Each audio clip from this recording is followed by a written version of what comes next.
తాకట్లో ఉన్న మీ బంగారాన్ని విడిపించి ఆ రోజు ఆన్లైన్ రేటుకి కొంటాం. Sharma gold company. నమస్తే, నేను Keshav. Welcome to Suman TV. ఆంధ్రప్రదేశ్లో అరెస్టుల పరంపర కొనసాగుతోంది. మరోవైపు వల్లభనేని వంశీని పోలీస్ కస్టడీకి ఇవ్వాలంటూ పోలీస్ అధికారులు కోరుతున్నారు. అలానే ఈ కేసులో మరిన్ని మలుపులు కనిపిస్తున్నాయి. బాధితులు ఎవరు, వల్లభనేని వంశీ A1గా ఎందుకు మారాడు, ఈ అంశాలను విశ్లేషించేటువంటి ప్రయత్నం చేద్దాం. మనతో పాటు అనలిస్ట్ చంద్ర శ్రీనివాస్ గారు. చంద్ర శ్రీనివాస్ గారు నమస్కారం. నమస్కారం కేశవ్. మాజీ ఎమ్మెల్యే అరెస్టు ఒక విధంగా సంచలనం అనుకుంటే, తర్వాత జరిగినటువంటి పరిణామాలు, దాదాపు 8 గంటల పైగా ఆయన విచారణ జరగడం, కోర్టులో ప్రొడ్యూస్ చేయలేదని చెప్పని ఆయన కుటుంబ సభ్యులు ఆందోళన వ్యక్తం చేయడం, ఫైనల్గా కోర్టు 14 రోజులు రిమాండ్ విధించడం, కానీ పోలీసులు మాత్రం కస్టడీకి ఇవ్వాలనేటువంటి డిమాండ్ని పెట్టడం. సో ఏం జరిగింది మొత్తం ఈ 24 అవర్స్ జరిగినటువంటి దీనిలో? ఎవరి వర్షన్స్ వాళ్ళు చెప్తున్నారు. ఏం జరిగింది? నిన్న రాత్రి 1:45 వరకు జడ్జి గారి సమక్షంలో వాళ్ళ వాదోపవాదాలు ఇరు పక్షాల మధ్య వచ్చినాయి. ఎట్టి పరిస్థితుల్లో బెయిల్ వచ్చింది అనుకున్నారు. లేదు, ఇక విజయవాడ సబ్ జైలుకి 14 రోజులు రిమాండ్ పంపించారు. ఏదైనా మాజీ ఎమ్మెల్యే అయినా ఎవరైనా చట్టం దృష్టిలో ఎవరో సమానలే కాబట్టి రిమాండ్ రిపోర్ట్లో చాలా తీవ్రమైన ఆరోపణలు ప్రభుత్వం పోలీసులు చేశారు. దాంట్లో నటోరియస్ క్రిమినల్ అన్నట్టుగా 16 కేసులు ఇతని మీద ఉన్నాయని. మొత్తం 16 కేసులు అంటే ఇప్పుడు ఓన్లీ ఇది గన్నవరం ఆఫీస్ మీద టీడీపీ దాడి ఆఫీస్ మీద అనేది కాదు, ఇంకా ఉన్నాయి కేసులు. SC ST యాక్ట్తో పాటుగా సత్యవర్ధన్ని బెదిరించి ఆయన్ని 10వ తారీఖు బలవంతంగా తీసుకెళ్ళి వాళ్ళ కారులోని పిట్ట కారులో విత్డ్రా చేసుకున్న తీరు, అది కూడా అంటే చట్టం అంటే ఎప్పుడు ఈ నెల 10వ తారీఖు, ఈ నెల 10వ తారీఖు. ఎంత ధైర్యం అంటే ఇప్పుడు గవర్నమెంట్ మారింది, అన్ని పరిస్థితులంతా అనుకూలంగా ఉండవు అనేటువంటి అభిప్రాయం ఉంటుంది కదా. ఈ టైంలో కూడా కిడ్నాప్ చేశారని అర్థం చేసుకోండి. వాళ్ళ తమ్ముడు కిరణ్ వాళ్ళ అమ్మగారు ఆరోపించారు. అతను బలవంతంగా విశాఖపట్నం తీసుకెళ్ళిపోయారు. తప్పు కదా, ఒక వ్యక్తి స్వేచ్ఛను హరించినట్టే కదా. మీరు బహిరంగ 88 మంది ఆ కేసులో ఆ రోజు టీడీపీ ఆఫీసు 2023 ఫిబ్రవరి 20 దాదాపుగా 2 years అవుతుంది. మరి మీరు చేసింది చాలా తప్పు కదా. అంటే మీరు ప్రజాస్వామ్యంలో మీరు 150 సీట్లు ఉన్నాయి కదా, మమ్మల్ని ఎవరు ఏం చేయలేరనే ఆలోచనతో మీరు ఇష్టానుసారంగా వివరించడం. ఆ రోజు ఆఫీస్ దగ్ధం చేశారు. 88 మంది నిందితులు, దాంట్లో ఆ రోజు 71 పేరు మీది. కానీ ఇప్పుడు ఏమి, ఇప్పుడు నంబర్ 1 అయ్యాడు. ఇంకొక 36 మంది SC STకి కోర్టుకి వెళ్ళి బెయిల్ కోసం వెళ్తే వాళ్ళు కూడా కేసు తిరస్కరించారు. అంటే ఇప్పుడు ఆయనతో పాటు ఇంకొక 2 రిమాండ్ సబ్ జైలుకి పంపించారు. ఇప్పుడు కూడా మార్నింగ్ సెషన్ కూడా ఆయన బెయిల్ కోసం లాయర్లు ఇచ్చేస్తే పోలీసులు ఎట్టి పరిస్థితులు ఇచ్చే ప్రసక్తి లేదు. ఆయన తీవ్రమైన నేరాపలు అంటే ప్రభుత్వం అంటే చట్టం కేసులో తన పని తాను చేసుకున్నప్పుడు, విచారణ దశలో ఉన్నప్పుడు దాంట్లో జోక్యం చేసుకోకూడదు. చేసుకుని సాక్షులను బెదిరించి అలా చేయటం, కిడ్నాప్ చేయటం, ఇది ఇంకో నేరం. ఏదైనా కానీ మొత్తం 16 కేసులు. ఇప్పటికిప్పుడు ఆయనకి బెయిల్ వచ్చే ప్రసక్తి ఏం లేదు. వీళ్ళు 5 రోజులు పోలీసు కస్టడీ కావాలి, అతను విచారించాలి, చాలా తీవ్రమైన నేరారోపణలు ఉన్నాయి ఆయన మీద అని చెప్పి అన్నారు. అంటే బెదిరింపులు, సెటిల్మెంట్లు, భూ కబ్జాలు, ఒకటేంటి దాడులు, భౌతిక దాడులు, ఇవన్నీ కూడా నోటికి అంటే వ్యక్తిగత అన్నం అంటే తారస్థాయికి వెళ్ళిపోయింది ఆయన.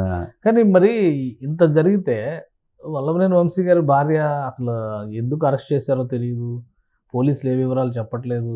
కనీసం FIR కాపీ కూడా ఇవ్వలేదు. మేము FIR ఇస్తే కోర్టుకు వెళ్తామని చెప్పిన ఇదంతా ఉద్దేశపూరితంగా జాప్యం చేస్తున్నారు, ఇదంతా కక్షపూర్తి చర్య, ఇవన్నీ ఆరోపిస్తున్నారు. మరి పక్కన 10వ తారీఖునే కదా, 10వ తారీఖు అంటే 4 రోజుల క్రితం ఒక కుర్రాడిని పూర్తిగా మాయం చేసిన దానిలో ఆయన ఉన్నారంటే పాపం వాళ్ళ ఆయన గురించి ఆయనకేం తెలియదా? ఇక్కడ ఏంటంటే ఆ రోజు బోరగడ్డ అనిల్ భార్య గారు కూడా గుంటూరులో అదే మాట అన్నారు. మా ఆయన చాలా అమాయకుడు, మా ఆయనకి ఏమీ తెలియదు, మా బిడ్డలు చూసి వదిలేసేయండి, మాకు చెప్పకుండా మా ఆయన్ని ఎలా తీసుకెళ్తారు, ఇదేంటి అంటే మీకు చెప్పి మీరు ఆ రోజు మాట్లాడాడు బోరగడ్డ అనిల్. ఆ రోజు అలాగే ఆరోపించారు. ఈ రోజు పంకజశ్రీ గారు కూడా ఆమె ఆరోపించడం, ఆమె భర్తని తీసుకెళ్ళినప్పుడు మాట్లాడేది ఎట్లా అంటే సహేతుకంగా ఉండాలి.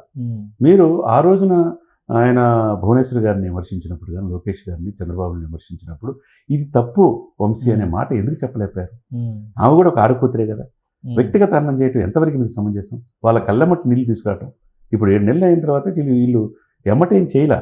వీళ్ళ కేసులు విచారించి మొత్తం పక్కాగా ఆధారాలతో సహా ఇప్పుడు మైహోమ్ భుజాలో ఉంటే హైదరాబాద్ నుంచి తీసుకెళ్లారు. అసలు ఇవన్నీ కాదు అంటే ముందు అసలు కిడ్నాప్ కేసే పెద్ద వ్యవహారం. అది పెద్ద వ్యవహారం. ఈ టైంలో ఇప్పుడు ఆ పాతవి అతను కూడా దళితుడు, తిట్లు, పురాణాలు ఇవన్నీ అయిపోయినాయి. వాటికి కేసు దాన్ని ఏ విధంగా ఎస్టాబ్లిష్ చేస్తారు తర్వాత. కానీ ఒక వ్యక్తిని ఈ పరిస్థితిలో కూడా మాయం చేయడం, విశాఖ తీసుకెళ్ళడం, దానికి ప్రభుత్వం ఎంత ధైర్యం ఉంటే అది చేసి ఉండాలి, మనల్ని ఏం చేయలేరు అనేటువంటి ధీమాతో చేసి ఉండాలని అనుకోవాలి. అంటే చట్టం కూడా తన చుట్టమే అని భావించి మేము ఏదైనా డబ్బుతో చేయొచ్చు, బెదిరింపులతో లొంగ తీసుకోవచ్చు, సాక్షులు మనకి వ్యతిరేకంగా ఎవరు చెప్పలేరని ఆ భావనతో వెళ్ళిపోయారు సార్ వీళ్ళు. ఆ ఇల్యూజన్ అంటారు, అంటే భ్రమ, ట్రాన్స్లో ఉన్నారు. ఇంకా మేమేం చెప్పింది అది జరుగుద్ది అనేది. కానీ ఒక చట్టం ఒకటి, ఎవరైనా rule is rule for all. ఇప్పుడు ఏమైంది ఆయనకి? ఆయన ఏమైనా తప్పించుకోగలిగాడా? ఇష్టం వచ్చినట్టు అంతని మాట్లాడాడు. ఇప్పుడు నేనేం యాజ్ ఏ అడ్వకేట్గా కూడా నేనేం చెప్తాను పంకజ్ శ్రీ గారికి, అమ్మ మీరు ఒక ఇంట్లో ఒక శ్రీమతి కుటుంబంలో లీడ్ చేశాను మహిళగా. ఆనాడు ఒక మహిళని, చంద్రబాబు నాయుడు గారి భార్యని, లోకేష్ గారి అమ్మని గారిని అసభ్యంగా దూషించినప్పుడు ఆ పార్టీలో గెలిచిన మీ ఆయన ఆ పార్టీ నుంచి వైసీపీకి జాయిన్ అయ్యాడు. అది తప్పు కదా? అది నేరం కాదా? నీకు లైఫ్ ఇచ్చి నీకు రాజకీయ జన్మనిచ్చిన ఆ పార్టీని విభజించి ఆ పార్టీ అధ్యక్షుడిని, వాళ్ళ భార్యని, వాళ్ళ కుమారుని ఘోరంగా మాట్లాడాడు. DNA టెస్టులు మీరు చెప్పండి సార్, ఒక సీనియర్ జర్నలిస్ట్ గా అంత జుగుత్సాకరమైన మాటలు. అప్పుడు వీళ్ళు వినరు అనుకుంటా, టీవీలు పెట్టుకోవడం, వాళ్ళ ఆయన ఏం ప్రెస్ మీట్ లో మాట్లాడుతున్నారు, హీరోయిజం కనపడింది. వాళ్ళ ఆయన హీరోయిజం అప్పుడు కనపడింది. హీరోయిజం చూస్తే వీళ్ళు విలన్లు అయిపోతారు. పాప ఆవేదన, మా ఆయన్ని ఎక్కడ తీసుకెళ్లారు అని చెప్పి అంటారు. లాయర్లు తీసుకొచ్చి ఇట్లా తీసుకెళ్ళకూడదు అంటారు. ఎవరు తీసుకెళ్లాలా, చట్టం ప్రకారం ఎలా వెళ్ళాలా, నోటీస్ ఎలా ఇవ్వాలా, ఎఫ్ఐఆర్ ఫస్ట్ ఇన్ఫర్మేషన్ రిపోర్ట్ ఏంటి, రిమాండ్ రిపోర్ట్లో ఏముంది అంటే నటోరియస్ క్రిమినల్ అని పదం ఉపయోగించారంటే పోలీసులు విచారించి ఎటువంటి 16 కేసులు తీవ్రమైన ఆరోపణలు ఉన్నాయని అర్థం చేసుకోవచ్చు కదా. నిన్నగాక మొన్న 10వ తారీఖు ఆ వ్యక్తిని సత్యవర్ధిని బెదిరించి విత్డ్రా చేయించేసి అతను బలవంతంగా విశాఖపట్నం తీసుకెళ్తే వాళ్ళ తమ్ముడు కిరణ్, వాళ్ళ అమ్మగారు కేసు నమోదు చేస్తే అది ఇంకా చట్టం తన చేతుల్లో సైమల్టేనియస్ గా అది ట్రేస్ చేసి పోలీసులు అతన్ని అదుపులోకి తీసుకున్నారు. ఎక్కడ ఉన్నారు, వైజాగ్ లో ఉన్నారని ట్రాకింగ్ ఉంటుంది కదా సార్ పోలీసులకి. ఇప్పుడు మరి ఇప్పుడు ఇవన్నీ చెప్తున్నారు, ఒక అడ్వకేట్ గా మీరు చెప్పండి, ఆయన చేసింది అసలు తప్పే కాదు, కక్షపూరితంగానే అరెస్ట్ జరిగిందని అంబటి రాంబాబు గారు, వైసీపీ నేతలందరూ కూడా గవర్నర్ అపాయింట్మెంట్ కోరారు, వాళ్ళ వర్షన్ వాళ్ళు వినిపిస్తున్నారు. అసలు ప్రొసీజరల్గా ఏదైనా డీవియేషన్ ఉందా? ఇప్పుడు జరిగినటువంటి ఒక కిడ్నాప్ వ్యవహారం కావచ్చు, అంతకుముందర జరిగిన కేసుల వ్యవహారం కావచ్చు, ఆయన అరెస్ట్ చేయడంలో పోలీసులు ఎక్కడైనా ప్రొసీజర్ని డీవియేట్ అయ్యారా? ఎక్కడ పోలీసులు డీవియేట్ కాలేదు. వాళ్ళు రూల్ ప్రకారం వాళ్ళు వెళ్ళారు. ఇదే ప్రభుత్వం, వైసీపీ ప్రభుత్వం అనుకోండి, అదే 11 సీట్లు టీడీపీ అనుకోండి, దేవుణ్ణి వీళ్ళందరినీ అరెస్ట్ చేసేవాళ్ళు. అవునా కాదండి? వాళ్ళు ఇష్టానుసారంగా వివరించారు. కానీ వీళ్ళు ఇలా చేయాలి. 75 ఏళ్ల జర్నలిస్ట్ అంకబాబు అనే ఆయన సీనియర్ జర్నలిస్ట్ ని వితౌట్ ఎనీ నోటీస్ తీసుకెళ్ళిపోయారు. ఎక్కడ ఉన్నారో కూడా తెలియదు పరిస్థితి. ఇంకొక ఆవిడ హైదరాబాద్ లో ఏదో సోషల్ మీడియాలో పోస్ట్ పెడితే ఆమె కూడా 65 ఏళ్ళు వృద్ధురాలు, ఆమె కూడా తెల్లారేపాటికి ఆమెను కూడా పట్టుకెళ్ళిపోయారు. అంటే నోటీసులు అనేటువంటి అక్కడ వర్కౌట్ కాలేదు, ఇక్కడ మాత్రం నోటీసులు ఇవ్వాలి. ఇక్కడ ఇవన్నీ కనపడుతున్నాయి వీళ్ళకి చట్టాలు. అప్పుడు ఏం చేశారు మీరు ఇష్టం వచ్చినట్టు మాట్లాడి గవర్నమెంట్లో మాధవ్ ఏం చేశాడో ప్రపంచం మొత్తం తెలుసు. మీ ఎమ్మెల్యేలు ఏం చేశారో తెలుసు. అత్యాచారాల కేసులు ఇస్తున్నారు ఇష్టమైన పదజాలంతో. ఈ అంబటి రాంబాబు గారు ఇప్పుడు అన్నాడు, ఆయన మీద అనేక ఫిర్యాదులు ఉన్నాయి. ఈయనేదో ఇప్పుడు వచ్చేసేసి నేను అమాయకుడిని అన్నట్టుగా ఆరోపించినంత, రోజా వచ్చి మాట్లాడినంత మాత్రాన ఆమె ఎవరో శ్యామల ఈ మధ్య వచ్చి పవన్ కళ్యాణ్ అధికార ప్రతినిధి అంట. ఆమె ఏం రాజకీయం చేసిందో తెలియదు. ఆమె ఏం చేస్తున్నా ఒక మహిళగా అన్యాయం జరిగింది. ఆ మహిళని రాజస్థాన్ పోలీసులు అరెస్ట్ చేసింది తెలియదా? ఆమె అయినా ఎంత నేర చరిత్ర ఉన్నదని మీకు తెలియదా? అంటే చూడండి, ఇక ఏది ఉన్నదే అవకాశం అందిపుచ్చుకోవాలని తాపత్రయం ఆరాటం పడుతున్నారు తప్పితే వీళ్ళు ఇప్పటికిప్పుడు మళ్ళీ ఏమి అధికారులు వచ్చే అవకాశం ఏమి లేదు. వీళ్ళ కేసులు ఒక్కొక్కటి. ఈరోజు వంశీ, రేపు కొడాలి నాని కూడా అంటున్నారు. అంటే రెడ్ బుక్ పర్ఫెక్ట్గా ఓపెన్ అయింది, సిస్టమేటిక్గా తన పని తను చేసుకుపోతుంది.